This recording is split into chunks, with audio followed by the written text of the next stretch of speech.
Все, мы поговорили просто так. Подкасттан кейін айдын барып OneFit'ті абонементін алып. Негізі абонемент сразу бір жылға ма или там 3 ай 6 ай? 3 ай 6 ай. 3 ай 6 ай. Бір жыл. Хорошо. Хорошо, алып тастайсың. Сейчас еще чуть-чуть. Я тебя, кстати, вчера видел, Антон, на нашем видео уже, да, ты тут точно так же настраиваешься. Поэтому... Да.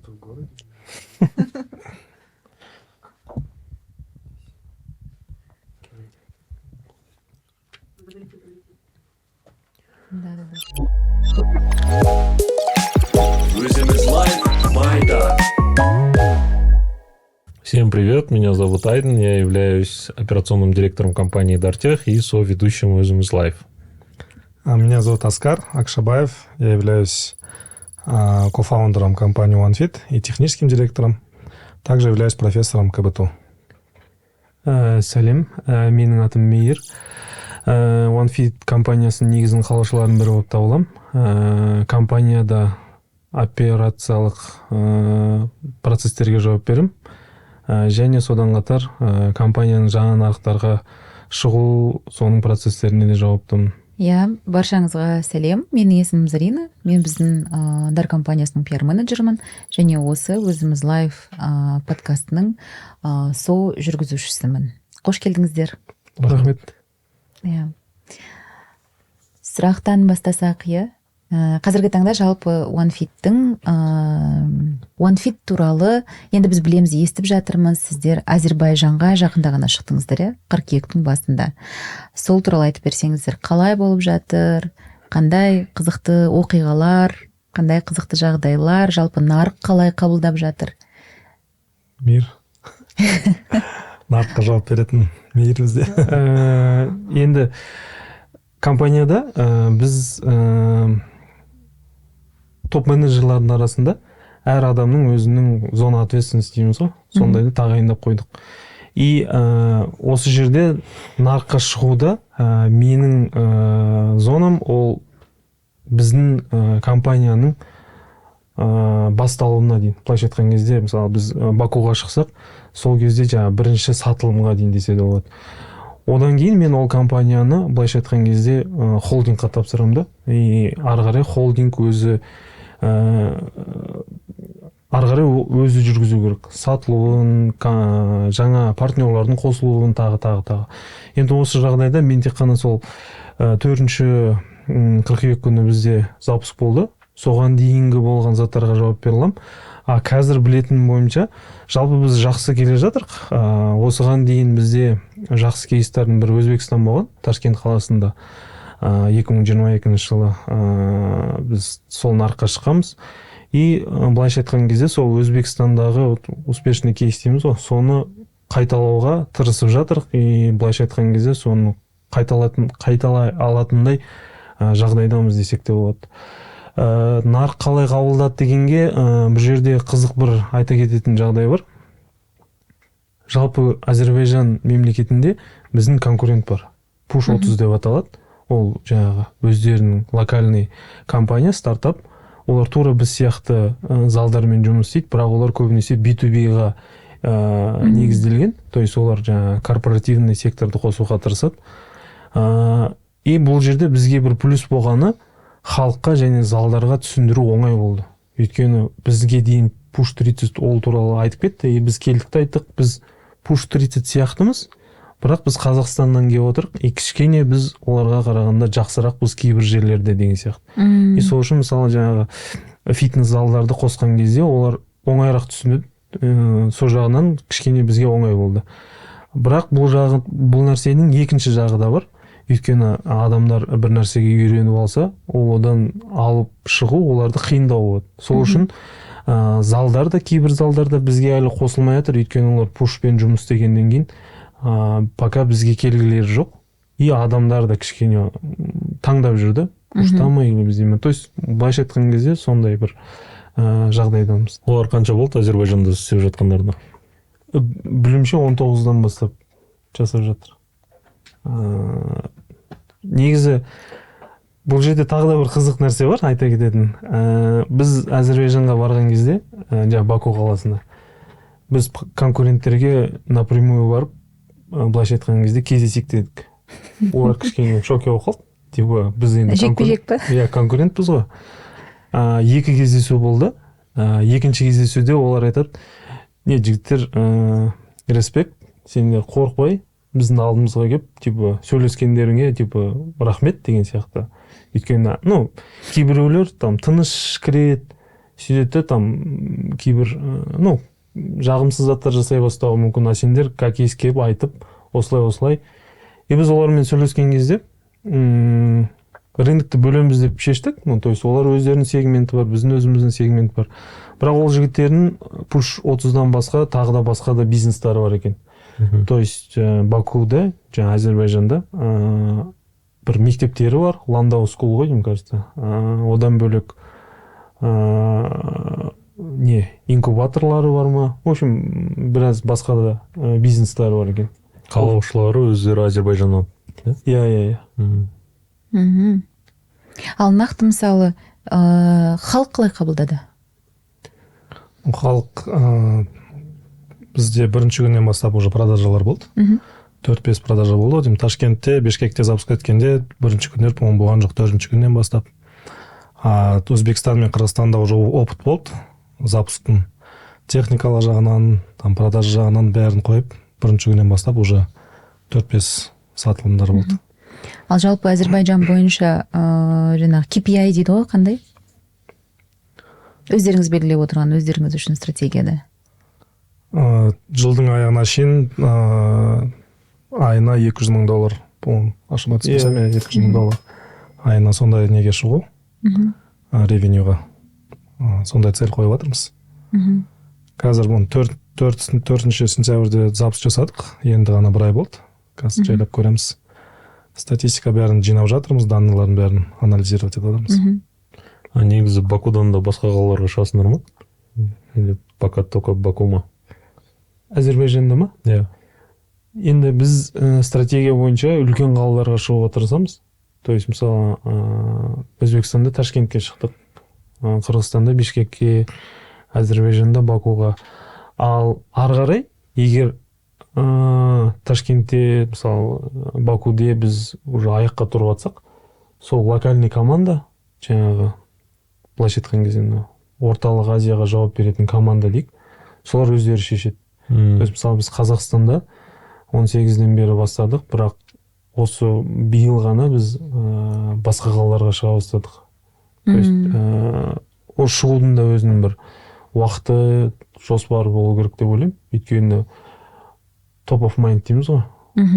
Сол кішкене жоғары деңгейге көтерілген кезде оңайырақ болады. Дәл қазір ондай жоспар жоқ, басқа қалаларына бару деген.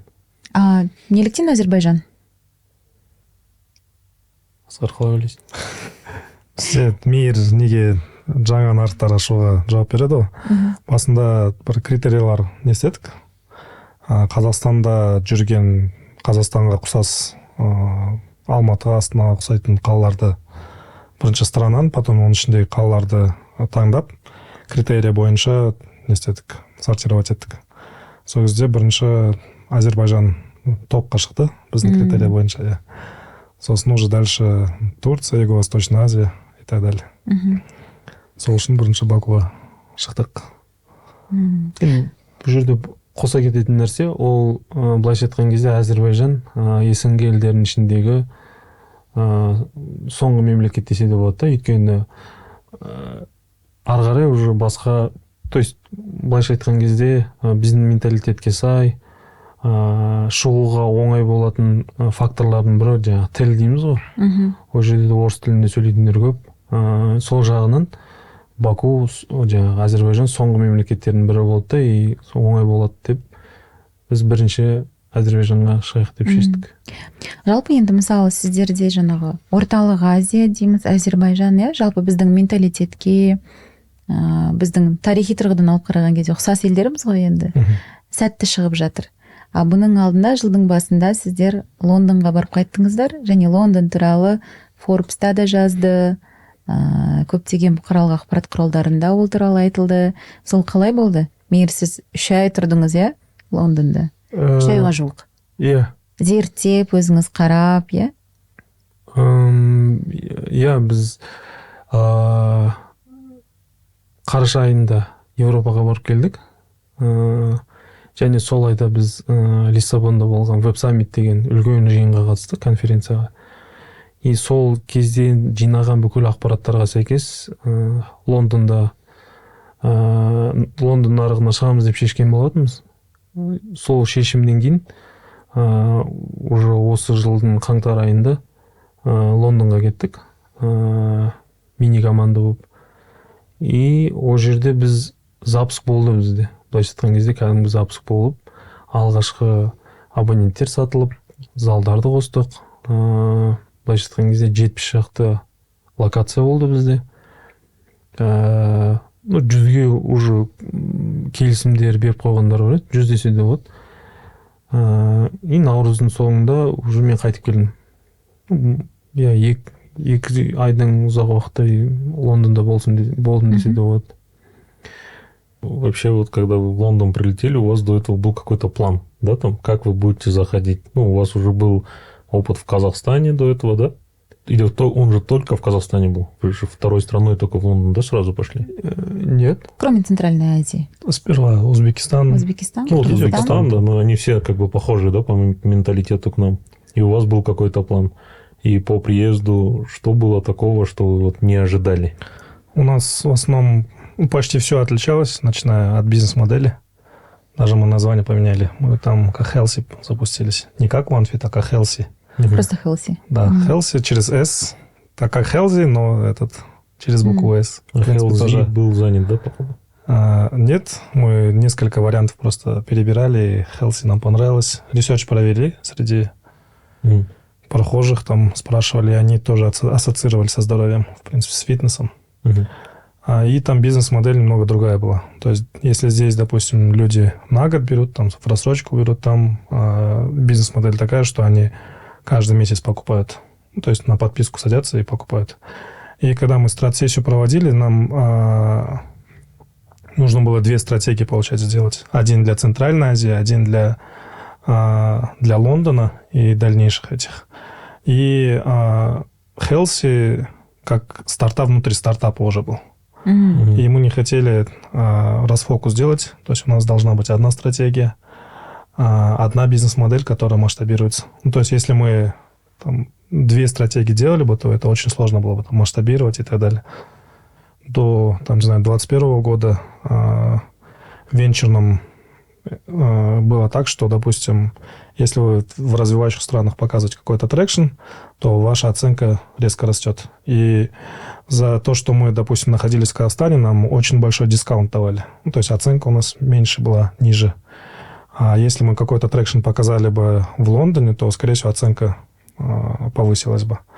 Но после того, вот с 2022 года немного это поменялось. То есть там стартапы многие обанкротились, закрылись, там много увольнений было.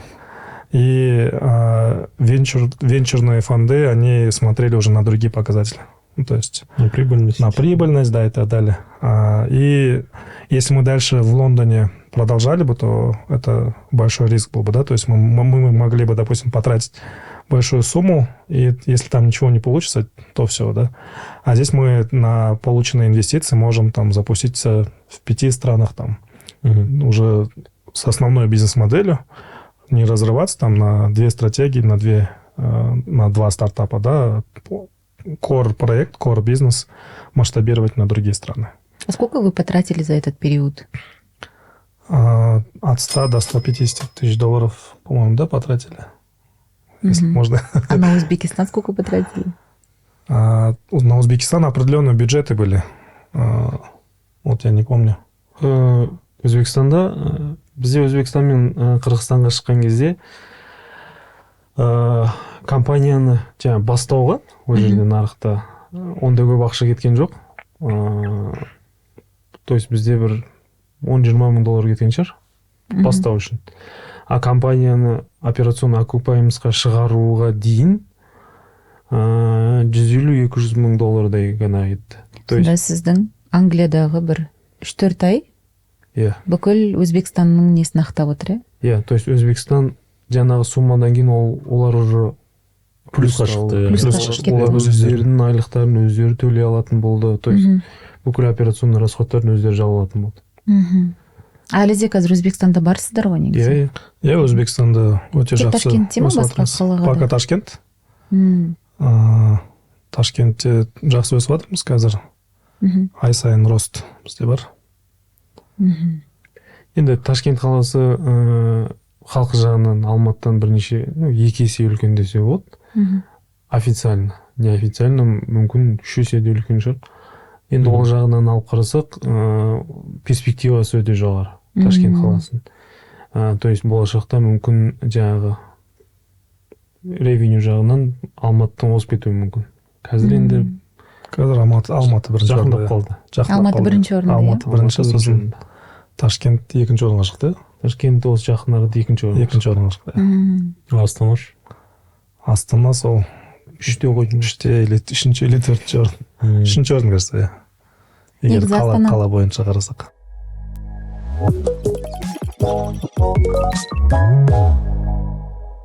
А технически, когда вы, получается, выходите на другие рынки, у вас решение, оно где-то хостится у нас, и как бы вы, например, на всю Центральную Азию одно это решение, или вы все-таки там в этой стране там берете сервера и так далее, и уже там разворачиваетесь? Это от закона страны зависит. Допустим, в нашей стране мы должны копию хотя бы хранить базы в Казахстане. То есть мы хостимся в Амазоне.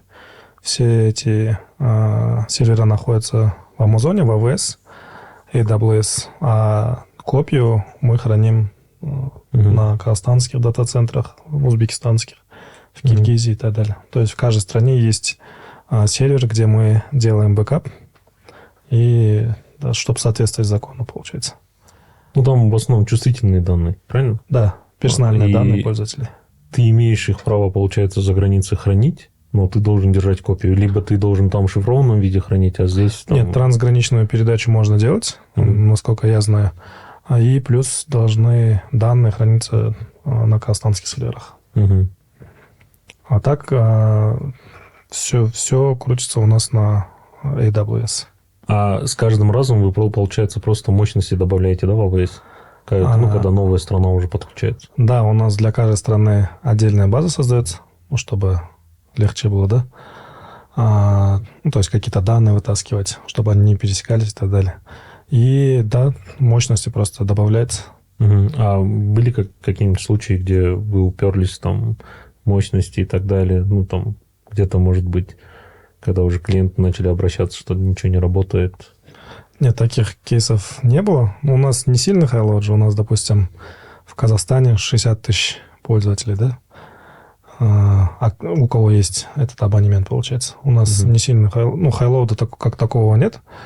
Но мы, если видим, у нас мониторинг настроен, если видим, что там больше, 70% загруженности, тогда мы увеличиваем уже характеристики и добавляем сервера, ноды добавляем.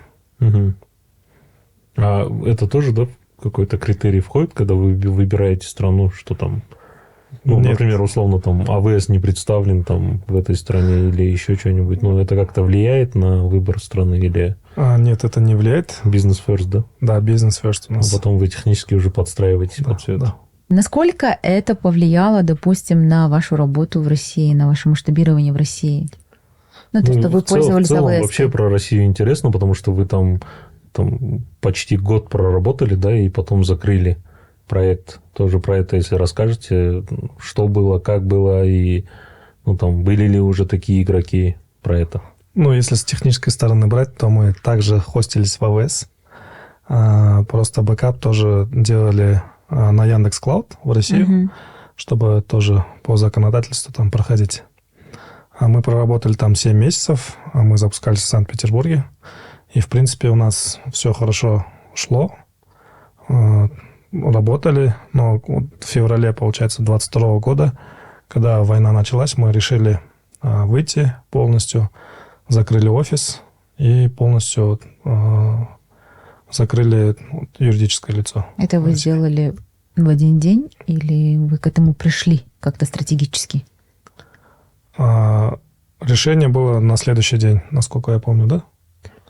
А здесь Вот. больше, ну, как бы, какая позиция была по отношению к войне? Или все-таки там Россия вам не подходила дальше стратегически как-то, ну, там, по прибыли и так далее? То есть вы уже попробовали, и, может быть, у вас как-то не пошло, и вы решили выходить?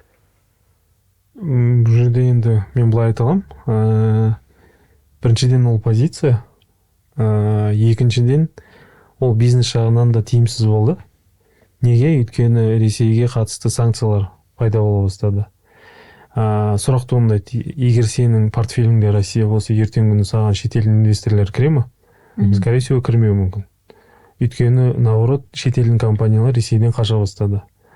Екінші себептердің бірі, жаңа осы бизнеске қатысты, ол бүкіл жаңағы реклама жүргізетін инструменттердің көбісі жабыла бастады. То есть біздің бизнесіміз цифровой болғандықтан бізге ары қарай жұмыс істеу уже қиындау болатынын көріне бастады. То есть қазір енді Ресей өзінің решенияларын жасап, кішкене қалыпқа келтіріп алды. Бірақ сол кезде сондай көрініс болды да, егер біз қала беретін болсақ, мысалы жаңа позицияны ойламай егер қала беретін болсақ, онда біз белгісізге бара жатырмыз да. То есть ертеңгі күні бір айдан кейін бола ма, 2 айдан кейін бола ма, жарты жылдан кейін бола ма, біз просто көп ақша құртып қоятын едік. Сендердің приложение жабылып қалуы мүмкін. Иә, ол да болуы мүмкін. Бізге де санкция беруі мүмкін. То есть сондықтан ең бірінші позиция, ол маңыздысы. Екіншіден бизнес тұрғыдан да біз жабамыз деп басталғаннан кейін жаңағы фаундерлар өзіміз жиналып сол шешімге келдік те, сөйтіп 10 күннің ішінде былайша айтқан кезде жауып кетіп қалдық. А сендер соғысқа дейін жұмыс істеп жатқанда қандай бір қызықты оқиғалар болды ма, немесе қиыншылықтар болды ма Ресейге кірген кезде? Қиыншылықтар болды, иә, көп қиыншылық болды. Жалпы конкуренция болды ма? Бұл жерде екі қиыншылық бар. Менің ойыма келетін. Біріншіден, Ресей халқының жалпы Центральный Азиядағы мемлекеттерге деген көзқарасы. Ол жоқ емес, ол бар. То есть, мысалы, бір қызықты жағдайлардың бірі, біз коворкингтан офис алдық. Жаңағы сөйтіп келіп, бірінші сотруднигімізді аламыз жұмысқа. Ол сотрудникті біз сол Ресейдегі бизнесімізді басқаратын ретінде аламыз. И оған айтамыз, давай, енді сен бүкіл операционный жұмыстармен сен айналысасың, жаңағы коворкингпен де сен сөйлесесің деп. И бір күні жаңағы біздің фаундерлардың біреу Мұрат екеуміз коворкингте демалып, жаңағы PlayStation ойнап отырамыз. Сол кезде жаңағы коворкингтің администраторы бізге келіп, сендерге шеф рұқсат бере ме ойнай беруге деп бізден сұрайды да. То есть ол даже білмей жатып сондай көзқараста ол адамдарда. То есть біздің шеф ол, и біз типа жұмысшылармыз, и бізге рұқсат бере ме, типа біз жиі ойнаймыз да соған.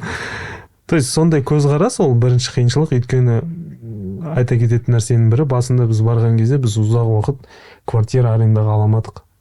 Өйткені бізге ешкім бергісі келмейді. И біз Форбстан статьяларды көрсетеміз, біз стартаперларымыз, нормальный жігіттеріміз негізі. Содан кейін келісіп, сондай қызықтар. То есть ол қиыншылық десе де болады, өйткені ол заттың бәрі сені эмоционально кішкене тежейді. То есть сен шаршайсың ондай заттардан да. Екінші қиыншылық, ол бізге дейін ол жерде біз сияқты агрегатор болған, OneFit, бірақ One деген әріппен жазылады. Ол біз о жаққа шықпай тұрып банкрот болып қалған агрегаторлардың бірі. И олардың жаңағы историясы кішкене бізге арасында қиыншылық тудырды. Өйткені бізге жаңағы адамдар, партнерлар кішкене сенбеушілікпен қарады. То есть сендер де сондай ертеңгі күні бізді лақтырып кетпейсіңдер ма, или сондай деген сияқты. И олармен ұзақ жұмыс істеу керек болды. Түсіндіріп, бүйтіп, бізде инвесторлар бар, анау деп. Бірақ соңында даже кеткен кезде де біз бәріне барлық тиынына дейін беріп, то есть сондай немен кеттік та, то есть банкротпыз деп жабасап кетіп қойған жоқ біз алып. Әрқайсының өзінің жаңағы қарыздарымыздың бәрін беріп сөйтіп кеттік.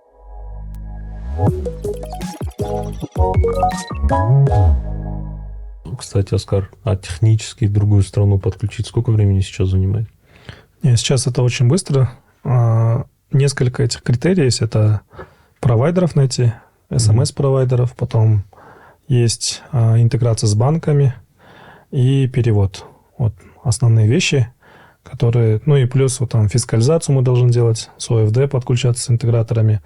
Вот эти моменты, если интегрировать, то очень быстро происходит. То есть МИИР едет туда, он находит банки, с которыми мы можем сотрудничать, коннектит, и мы сразу уже начинаем там документацию брать до запуска уже. До подключения залов мы все это прорабатываем. Параллельно идет подключение залов, и когда уже определенную дату указываем, в принципе, мы до этой даты запускаемся. То есть, если все интеграции проходят, то... То есть МИИР сказал, что это примерно занимает там 1,5 месяца для Баку, например, да? Да. И там неделя-две это ваша работа, да, по сути, там внутри? Нет, скорее всего, мы 1,5 месяца работаем. То есть сразу МИИР, да, сразу едет и сразу подключает основных агрегаторов? Да, основных. Ну, то есть не агрегаторов, интеграторов, а партнеров, да, интеграторов. Да. И мы начинаем с ними там уже общаться отсюда, брать документацию. Параллельно МИИР делает, допустим, юрлицо, там, чтобы мы заключили с ними договор. И на тестовой среде мы все уже тестируем. И когда юрлицо готово, мы с ним договор заключаем и переходим на продакшн. Ну, то есть это все параллельно идет. Ну, у меня еще такой вопрос. Вообще, ты до этого уже чуть сказал про это. У вас нет хайлоуда как такового, да? Ну, все-таки OneFit это больше бизнес, не техническое решение. Да. И там люди все равно в разное время приходят там в зал, и это все не создает такую нагрузку. А в карьере у тебя самая большая нагрузка была? И, Ну да, в Codebusters у нас то есть мы в 2017 году с фаундерами основали компанию Codebusters, которая занималась аутсорсом. Ну и тоже делали свои проекты. Один из проектов это был клон GetContact, Путин. Там был Highload. Поговорим о Путине, но о приложении, да? О приложении Путин, да. Путин, он писался как POO Тин. То есть там... вот самый такой хайлоудный проект, наверное, можно сказать. А какие нагрузки были, можешь там? Там было... Вообще скачивание было примерно порядка 100 лямов, да? Да, примерно 100 миллионов скачиваний было. Это не только в Казахстане, это вот по всему миру было. И вечером, там, когда пиковая нагрузка шла, там очень большой хайлоуд был, да. Были падения? Да, были падения. Мы, получается, это приложение написали там за 2 дня, первую версию. Выпустили, и он там упал там на следующий день. Вы вообще не ожидали, да? Да, мы не ожидали, да. У нас, получается, GetContact заблокировали в Казахстане, и мы написали копию, да, полностью копию написали, выложили GetContact с черточкой. Изначально не Путин был. Потом, когда мы уже там очень много скачиваний было, GetContact нам написал оригинальный, что вот судиться будем, там, что это украли наше имя и так далее. Мы потом решили поменять название, поменяли на Путин. Но, в принципе, скачивания дальше продолжались. И архитектуру мы прям каждый день меняли. Оптимизировали базу, меняли там с SQL базы на новые SQL базы некоторые вещи. Добавляли ресурсы, тоже на Амазоне хостились. И постоянно оптимизировали. А на тот момент какая команда была? Ну, вообще я чуть знаю же историю, да, Codebusters, и там в основном там это были студенты, да, там кого убрали на работу. И, какая команда была, и как вы вообще там решали эти проблемы? Студенты КБТУ. Да, техническая команда была. В основном студенты КБТУ, мои студенты были. Только это студенты, которые только закончили, либо учатся на 3-4 курсе. И мы вместе... То есть у них достаточно хорошие знания были, они уже со 2 курса там работали, с 3 курса. Но первый раз столкнулись, получается, с хайлоудом. И оперативно решали, мы там ночевали в офисе, решали, как лучше оптимизировать, пробовали то. И был какое-нибудь курьезное падение, которое там приходилось сидеть долго, ну, может быть, что-то Не, из были памяти. другие моменты, когда нас тоже блокировали в Казахстане, Мгм. и мы тогда брали, мы всеми путями обходили. То есть мы, допустим, айпишники хранили в GitLab, Мгм. и тогда GitLab тоже заблокировали. То есть был случай, когда GitLab полностью заблокировали, и в Казахстане никто не мог зайти. Ну, скорее всего, это из-за нас было. Мы разные айпишники использовали, рандомно кидали, чтобы точечно они не смогли заблокировать. Мгм. И обходили, получается. Были моменты, когда сервер, сильная нагрузка идет. Это был момент, когда Мурат сидит, вечером какой-то пуш отправляет всем, и через этот пуш там все заходят в приложение. У нас даже этот вот мониторинг был, где там карта горит, там откуда больше заходит. И вот эта карта полностью, там вся карта там горела. Да, полностью горела весь этот... Весь Казахстан. Не весь Казахстан, не то есть весь мир горел. Весь там, мир? да, со всех этих уголков там заходили. Да. И когда человек заходит, там вот эта карта показывала, как вот это загорается. То есть, Мгм. и вечерние вот эти падения, они падают, там, не знаю, мы оптимизируем, добавляем сперва ресурсы, чтобы там как-то справляться. Но добавление ресурсов очень дорого стоило. То есть мы потом Ну да. потихоньку убирали и оптимизировали. Переписывали. Ну, очень много раз меняли, там базу данных меняли. Там. Вы же на этом приложении вообще не зарабатывали, это же просто, да, так... Вы, получается, опыт хайлоуда получили. И Вы, опыт ну, мы имя. зарабатывали. Мы, Даже зарабатывали. Да, достаточно. Мы удаление платным сделали. То есть, если ты хочешь удалить Себя, да, там. да, себя. Потом мы сделали рекламу. Порядка, там, не знаю, от 5 до 10 тысяч долларов в день было, когда мы зарабатывали. Но по этическим соображениям мы потом Вообще, закрыли я проект. помню, да, вот был вокруг Путина, ну, Путина, давай так лучше, да? Путин, А то, да. Вокруг Путина и так всегда хайп, да? Вот, я помню эти моменты, когда там даже писали, что там семьи разрушаются из-за этого. Да, они, ну, по-разному же записывают контакты, да, получается. Ну да. И были случаи, когда к нам в офис приезжали, и органы приезжали к нам в офис, к примеру. Ну, то есть очень много обращений было, и вот по семейным обстоятельствам тоже очень много запросов было, что вот там как-то записано, там, удалить и так далее. Вас, получается, все-таки заставили, ну, как бы Нет, закрыть это приложение, мы- или вы уже поняли, что этических это соображений. слишком... Да, из этих соображений мы решили Даже полностью если это закрыть. приносили большие деньги, да, Да, в день. да. Мы Ну, то есть, если добавить Каскару, то есть это не тот проект, на котором хотелось бы разбогатеть. да.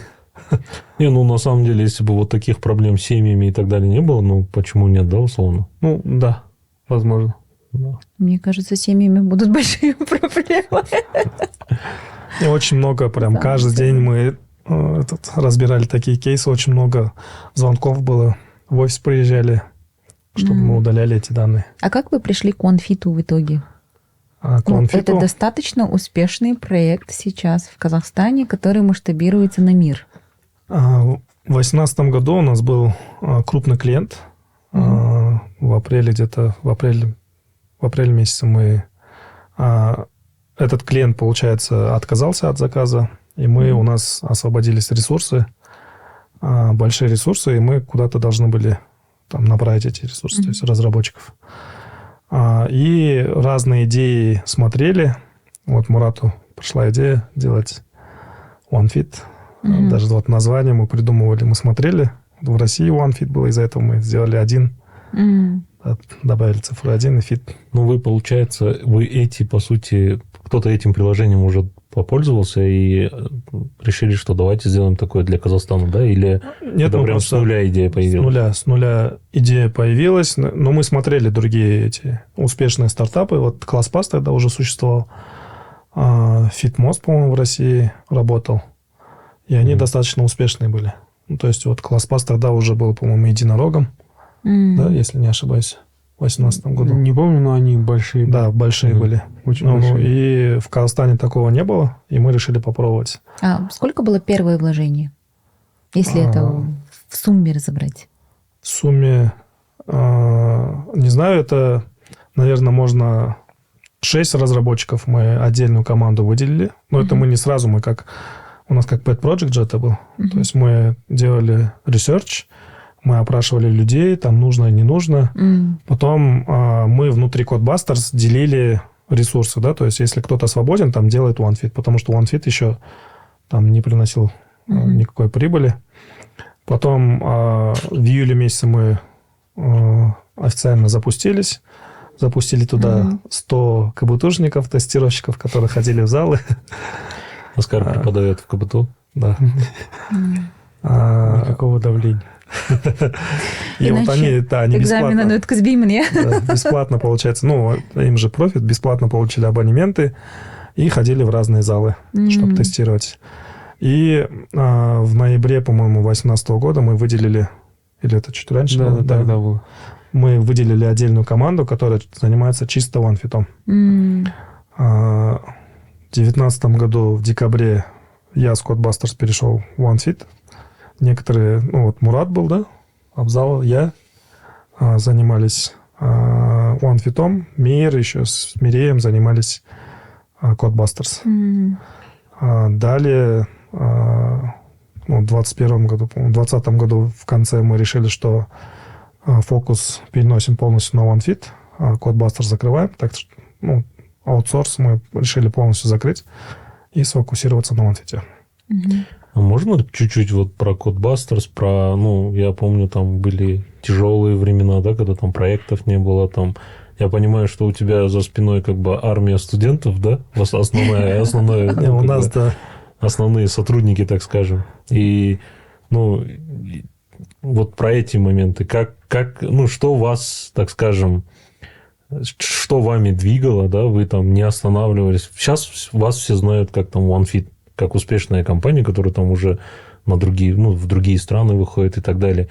А на тот момент, когда еще даже OneFit нет, и вы там перекочевывали с одного проекта на другой, и иногда там даже, насколько я помню, у вас не было возможности выплатить там зарплату, да, там сотрудникам, и приходилось где-то самим недополучать. Вот как? Да, кто тогда сказал, нет, мы все равно там до конца идем, и То есть команда не у нас распалась? получится, да. Да, и вы пришли к сегодняшнему успеху. Первое, это то, что, наверное, люди, мы хотели вот вместе работать, неважно где, только вместе работать. Да? Допустим, мы с Миром всю жизнь вместе работаем. После окончания университета с 2009 года, да, мы по рознь, кажется, не работали. То есть вы вместе учились, да? Нет, я на год старше. Мы с Миром учились. Да, один с Миром Он учился. ойлаймыз бірге. Потом в 2014 году мы познакомились с Муратом. Мы делали тоже общий проект. И в 2017 году мы решили создать компанию, которая какой-то вначале делает аутсорс, но мы знали, что что-то нужно другое делать. То есть какой-то проект. Но к этому проекту мы пришли сперва сделали аутсорс-компанию, брали проекты. Да, работали студенты КБТУ. Очень много кода писали мы с Мейером тоже. В принципе, я отвечал за бэкэнд, Мейер за фронтенд. И были сложные моменты, когда мы там не могли выплатить зарплату. Мы тогда тоже брали кредиты, выплачивали сами долгое время, не получали, да, зарплату. Были такие кейсы. Но вера, кажется, в друг друга и то, что мы хотели с друг другом работать, фаундеры, это, наверное, сдерживало бросить все. Но все-таки, смотрите, обычно, да, там 1, 2, 3 фаундера, а у вас там 5 фаундеров, да? Как вы между собой все распределяете и приходите к определенному консенсусу между собой? Это тоже, наверное, со временем пришло, потому что вначале тоже сложно было, но сейчас, допустим, вначале какие-то конфликты были, мы какие-то принципы для себя делали, что, допустим, если кто-то недоволен из фаундеров, пока все недовольны, мы не встаем, допустим, то есть у нас митинг продолжается до тех пор, пока все недовольны. Вот какие-то принципы для себя... Пока все не станут довольными. Да, все не станут довольными. То есть мы также открыто свои претензии. То есть если у кого-то есть вопросы к другому фаундеру, то есть мы открыто это говорили. Ну, то есть и научились не обижаться, да, так скажем. То есть и также вот Мир, наверное, подробнее скажет, мы решили делить, то есть то, что мы друзья. Да. Нет, не хозяйство. То, что имущество. Это тоже есть. Да, может, Мир, наверное, расскажет. Мында мынандай зат енгіздік измерение деген. То есть былайша айтқан кезде біз Асқар екеуміз доспыз. То есть енді студент кезден бері. И кейбір конфликттер андай болып кетті да. Асқарға мысалы жұмыс бойынша бір нәрсе айтсам, ол ренжіп қалады да. Біз дос едік қой деген сияқты. И басқа фаундерлармен де сондай заттар бола бастады. И біз айттық, давайте онда 3 измерение болсын дедік. Біз доспыз, ол бір измерение. Ол жерде прикол ұстайсың ба, там, не істейсің, өзің білесің, ол достық. Екінші измерение, ол біз коллегамыз. То есть мен мысалы фронтендермін, Асқар бэкендер.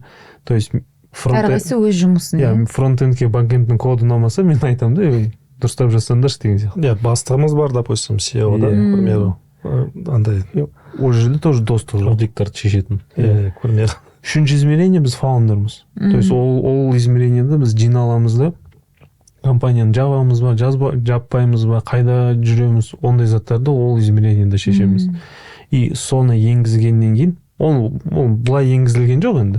Оған да біраз уақыт керек болды. Соны енгізгеннен кейін кішкене біз уже фильтровать ете бастадық да. То есть мына измерениеде мына мәселені шешеміз, мына измерениеде мына мәселені шешеміз. А енді далаға шығып шай ішіп қайтайық деген сияқты.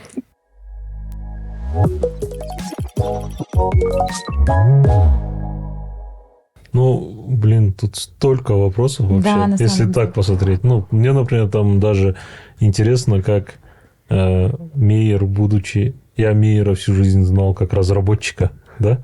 Он был там вот фронтенд-разработчиком, и в какой-то момент Мейер становится там CEO компании. Не, кофаундер, ладно, вы оба там эту идею там... Ну, идея ваша, да, и вы его реализовали, а потом он стал операционным директором компании. Дальше он вообще начал внедрять в новые страны, он сам делает ресерч. Я больше скажу, он в Codebusters генеральным директором был, он траблшутер у нас. Все эти риски.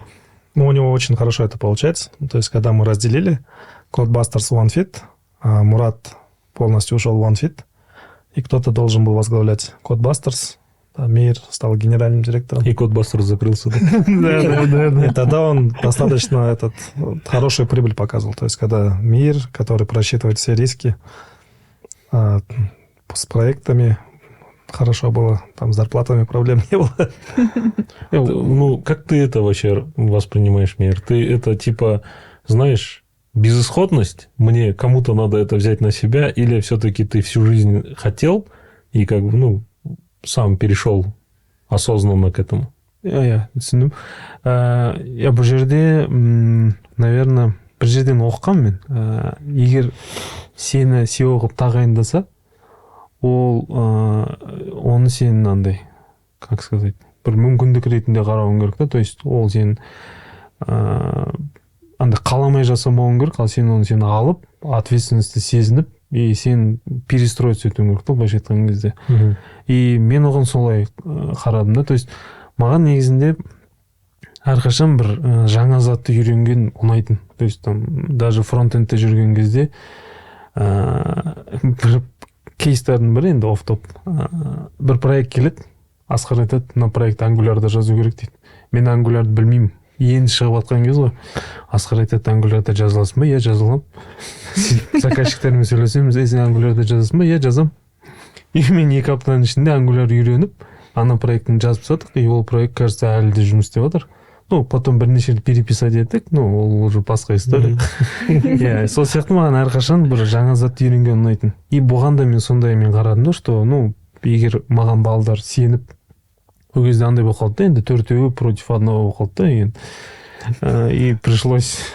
И сол үшін балдар сеніп тұрғаннан кейін оны қабылдап, кішкене перестроиться ету керек болды. Өйткені мен енді әр разработчик сияқты мен кішкене интроверт адаммын да, то есть андай сөйлесуге, бір нәрсені сатуға ондайға жоқпын. И ол кезде кішкене соны үйрену керек болды. Мысалы Мұрат кейбір кезде прикол ұстайды, сен сата алатын разработчиктардың бірісін дейді да, мен кездестірген. Ну, то есть ол да бір качество шығар. Скрытый качество болған ғой сондай. Мен туған жеріме байланысты деп айтпадым ба? Мүмкін, Ол менің қанымда бар деп. мүмкін, ол да мүмкін. Сол бір кейстардың бірі болды. Тағы бір кейстардың бірі, жаңа Асқардың сөзіне қоса кететін. 19 жылы жаңағы, полностью 19 жылы уже мен генеральный директор болып тағайындалдым Codebusters-тың. И уже біз екі бизнесті екі бөлдік. Былайша айтқан кезде OneFit уже бөлек бизнес болу керек. Codebusters бөлек бизнес болу керек. Оған дейін разработчиктар екі жақта да жүретін да. И ол кезде андай болатын. Либо OneFit страдает, либо Codebusters страдает. Өйткені разработчик енді бір адам, ол екі жақта да жұмыс істей бере алмайды ғой бір моментте. И екі бизнес болғаннан кейін Codebusters кәдімгі басқа бизнес сияқты OneFit-ке ақша беріп отырды. Ну, то есть біз сендерге осынша ақша береміз, сендердің развитияларына. И бір моментте андай біз фаундерлар арасында мынандай шешімге келдік. Давайте былай істейміз, короче, Codebusters сендерге осынша ай ішінде осынша ақша беріп отырады. Егер сендер нөлге шықпасаңдар, жабамыз деген сияқты. То есть ультиматум қойылды. И олар сол кезде андай бір творческий нені танытып, OneFit-ті нөлге алып шықты да. То есть OneFit өзінің операционный несін жабылатындай. И ол бірінші андай не болды да, андай типа сенім OneFit-ке деген. О, значит, мына бизнес істейтін бизнес қой деген сияқты. И ары қарай уже OneFit уже дами бастады. То есть сондай бір қызық жағдай болған. А еще вот, ну, типа, вы же инвесторов нашли. Ну, у вас главный инвестор сейчас TMT, да? Да. Вот почему вы там местных инвесторов не нашли? Или были все-таки попытки? Болды. Бір-екі рет болды жағдай. Енді бұл жерде мынандай жағдай болды. Біз стартапты енді бірінші рет жасап отырық қой. Былайша айтқан кезде, дәл қазір біз фаундерлар ретінде күнде өсіп отырық. То есть егер бұл бізде екінші стартап болған кезде біз айтатын едік, біз бұл жолды жүргенбіз, біз білеміз. Бұл бірінші стартап болғаннан кейін біз күнде жаңа ақпарат аламыз, жаңа бір стартаппен бірге өстіңіз. Иә. То есть әлі де өсіп отырық. То есть даже жаңа Лондонға шығу, там Юго-Востокқа шығу, ол да бір жаңа бір проблемалар, жаңа бір шешетін заттар болғаннан кейін күнде өсеміз. И ол кезде де біз түк білмейміз. И енді қазақстандық инвесторлармен жайлап сөйлесіп ақша керек қой. И сол кезде бізге олардың берген оценкасы жақсы болып көрінді. Бірақ сонда да олар төмен оценка бергілері келді. То есть біздің оценкамызды компанияны занижать етті. Оны біз TMT-мен танысқан кезде түсіндік. Өйткені Ресейге барудың бір үлкен плюсы сол болған шығар. Өйткені біз сол жақта таныстық олармен. TMT деген Ресейден, СНГ-дан шыққан адамдар, бірақ американский фонд болып есептеледі. Лондондағы биржада листинговаться етіледі. И сол жерде танысқан кезде ол кісілерде енді бәрі андай структурировано, то есть андай емес, типа там примерно осындай сияқтысындар емес. То есть ол бүкіл біздің жаңа данныйларымызды алып анализировать етіп, сендер осындай тұратын нормальный стартапсыңдар ғой деген кезде нақты бағасын қойып берді. Біз түсіндік та, что оказывается біздің рыноктағы адамдар кішкене бізді занижать етеді екен. И сол кезде кішкене көзіміз ашылды болған сияқты. Иә, ол да бар, и бір жағынан көзіміз де ашылды да, что біздің мүмкіндігіміз, то есть алда тұрған белестер үлкенірек екен, то есть. Қазіргі OneFit-тің құны қанша сонда? Соңғы оценка 41,5 миллион. Доллар, иә? Доллар. Есептеген кезде. Тамаша, аз қалды. 12 орынға дейін жетсе. Құдай қаласа. Құдай қаласа жетеміз. Ал жалпы OneFit-тан басқа тағы да жоспарлар бар ма? Басқа стартап жасау, басқа саланы көру, зерттеу деген сияқты. Пока ондай ой жоқ. Чисто масштабирование. OneFit-ке қатысты ғана нәрселер бар. Біз 3 жылда мысалы 20 мемлекетте запуск болу керек деген. Сосын иностранный, Қазақстаннан бөлек там пользовательдердің саны бар. Жету керек деген сияқты. 1 миллионға жеткізу керек деген сияқты. Басқа тек қана ойымыз OneFit-та қазір. А сендердің ондай не бар ма? Точка дейді ғой, ондай мен экзит жасаймын деген сияқты, мынандай достижение болса мен экзит жасаймын да басқа заттармен айналысамын деген сияқты. 12 орынға дейін бару жоспарда бар жоқ, сияқты. бұрын болатын сол, вот 12 орынға жетеміз, экзит жасаймыз. Қазір ондай жоқ. Қазір больше сол масштабирование туралы ойлаймыз. Мгм. енді неформальный не бар, джентльменский соглашениеміз бар біздің жаңағы фаундерлар арасында. То есть сен енді бірнеше жылға алға айта алмайсың ғой, не болатынын да білмейсің. И қазіргі қойған мақсатымыз жетіп алады юникорнға.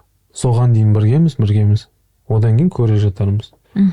То есть ары қарай егер біреуде там басқа жоспарлар пайда болса, ну сол жерде шешеміз деген сияқты. Енді бізде мысалы біздің подкастны жастар тыңдайды, студенттер тыңдайды, иә. Олар мысалы стартап бастағылары келеді. Соған қандай кеңес айтар едіңіздер?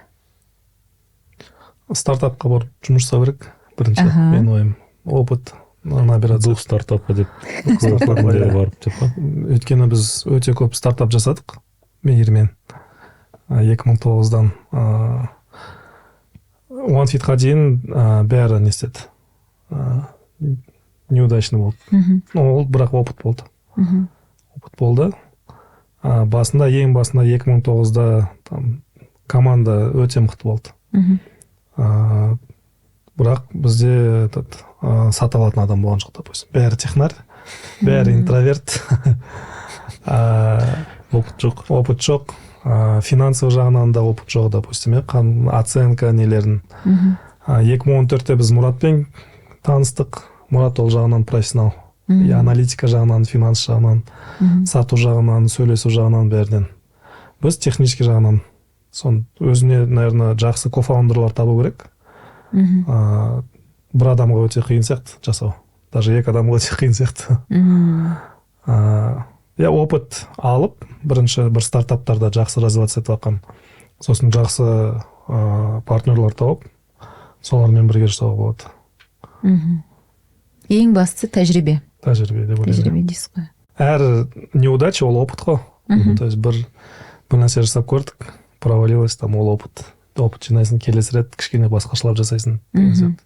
Но самый такой крупный стартапымыз ол OneFit болды. Бұл жерде де там привлечение инвестиций деген нәрселер білмедік до этого, қалай жасау керек екенін.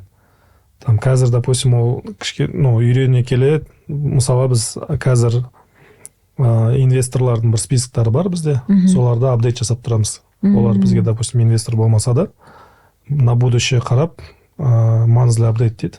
Бізде бір айда что мы достигли, соның бәрін оларға жібере отырасыздар, репорт ретінде. И соны көріп, уже біз инвестиция привлекать ететін кезде, келесі рет уже олар уже статистикасы бар, данныйлары бар, оңайырақ болады. Оны до этого білмедік та. Мотивацияны қайдан аласыздар? Бірінші, наверное, жасап жатқанымыз нәрсеміз, өте польза алып келеді адамдарға. Потом челленджтар, жаңа челленджтар, там запуск 20 странах деген бір челлендж мотивация береді. Технический жақтан да бізде біраз жұмыста бар. Мен өзімді айтсам. Там бір қала, бір Қазақстан ғана болса, ол оңайырақ. Егер уже басқа тайм зоналары, басқа переводтар, басқа тілдер болса, уже кішкене қиынырақ болады. Солардың бәрін шешу тоже жаңа челлендждерді соны шешіп мотивация аламыз. Келісем. Енді бұған қосарым тек қана, что каждый раунд сайын компанияның капитализациясы өскен кезде фаундер ретінде ол да бір үлкен мотивация береді. Әрине. Аскар, сен мектептен бастап информатикадан олимпиадаға қатыстың, сосын университетте ACM-мен айналыстың, мына жерде бір жерден ACM-нің не екенін шығарып қойсақ. Мен де сонымен айналыстым, и ACM-ге дайындалған кезде біз көптеген алгоритмдар оқыдық, ең известныйлары, алгоритм DX3, соның бәрі саған жұмыста керек болды ма? Вообще, жастар қазір енді жұмыс істейін деп отыр ғой, и сол университетте соның бәрін оқу керек па, соның бәрі вообще керек па, и сен соны вообще жұмысыңда осы жылдар бойында хотя бы бір рет қолдандың ба деген сияқты. Қолданасың. В основном фундаментальный нәрселер өте жақсы көмектеседі деп ойлаймын. Потому что оптимизацияны қалай жасау керек, там қанша уақыт мынандай, допустим, бір нәрсе жасайсың, там асимптотикасын есептеу керек, да, енді квадратта жұмсаймын, енді кубта жасаймын деген сияқты. Қалай оптимизировать ету керек n-ға, допустим. Соның бәрін түсіну үшін, в принципе, алгоритмдарды үйрену керек. И бізде кей кезде кодта алгоритмический кодтар жазамыз, который оптимизация жасайтын. Когда көп данный бар, соның бәрін собирать етіп, бір точечный фильтрлармен бір нәрселер данныйлар шығарып алу үшін бір алгоритмдер жазамыз. Университет бітіре салып стартап жасамай, тәжірибе алу керек бірінші. Үлкен қазір стартаптар көп қой. Соларға резюмелерін беріп, біз, допустим, былтыр көп стажер алдық, қазір көбісі сол middle, допустим. Тәжірибе алып, сосын стартап жасасаңдар, это тезірек болады. Әлдеқайда пайдалы. Әлдеқайда пайдалы болады, иә. Жақсы. Ну, в основном бір капитал болу керек шығар бірінші, наверное. Артына, чтобы... Финансовая подушка дейсіз ғой. Финансовая подушка болу керек шығар, наверное. Жақсы, рахмет. Келгендеріңізге рахмет. Сіздерге тек сәттілік тілейміз. Сіздерге рахмет. Иә, мынау Юго-Восточный Азияны, это жаңағы Шығыс Азияны жаңағы покорять етуге, бағындыруға, иә, сәттілік тілейміз. Бәрі сәтімен болсын. Қазақстаннан шыққан тұңғыш единорог болыңыздар. Рахмет. Айтқандарыңыз келсін.